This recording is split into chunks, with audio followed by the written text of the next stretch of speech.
Assalamualaikum warahmatullahi wabarakatuh. Perkenalkan, nama saya Sita Syafitriani dari kelas PTI 2A. Di sini saya akan menjelaskan tentang konsep komunikasi dari buku SMK kelas 11 Teknologi Layanan Jaringan.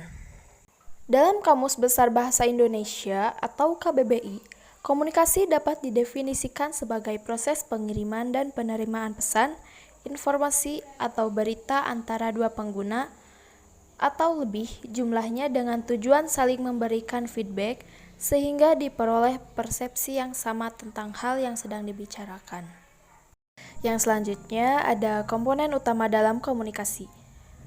Dalam komunikasi ada beberapa komponen utama, yaitu yang pertama komunikator atau pengirim pesan. Dalam komunikator perlu memiliki kemampuan dalam mempresentasikan informasi secara tepat melalui pesan yang dikirimkan pada komunikan atau penerima pesan. Yang kedua, ada komunikan atau penerima pesan. Si komunikan ini perlu memiliki pola bahasa dan metode yang sama dan dalam berkomunikasi dengan si komunikator. Yang ketiga, ada informasi atau pesan. Jadi, dalam komunikasi harus ada pesan yang disampaikan agar terstruktur, mudah dimengerti, dan memperhatikan aspek keamanan serta kenyamanan. Yang keempat, ada media atau saluran berkomunikasi yang digunakan untuk melakukan pertukaran pesan atau informasi, hendaknya dalam satu protokol dan terjangkau oleh kedua belah pihak. Contohnya seperti berdiskusi secara langsung atau tidak langsung seperti chatting, telekonferensi, video conference, dan sebagainya. Yang terakhir ada feedback atau umpan balik.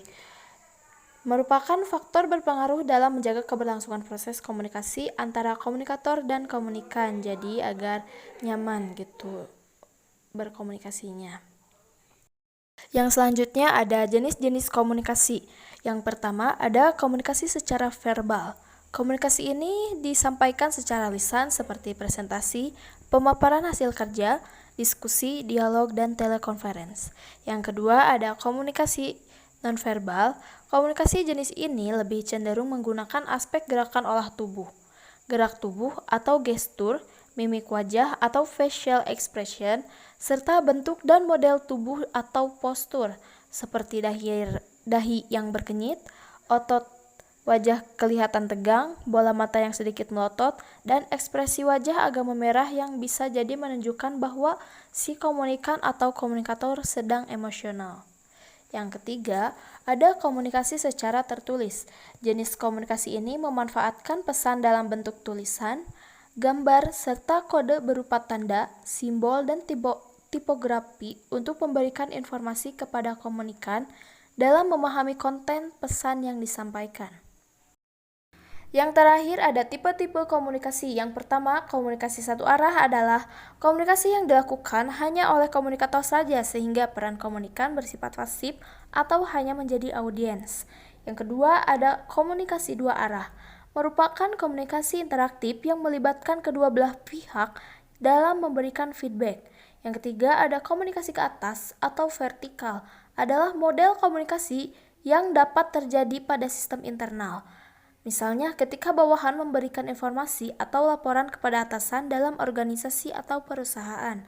Yang keempat, ada komunikasi ke bawah atau top down adalah model komunikasi yang diberikan oleh atasan pada bawahan sehingga feedback atau respon atas laporan yang diberikan bawahan.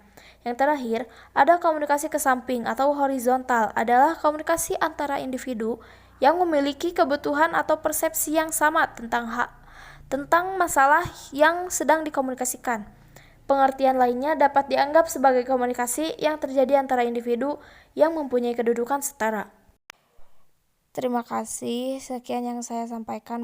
Maaf apabila ada kesalahan. Wassalamualaikum warahmatullahi wabarakatuh.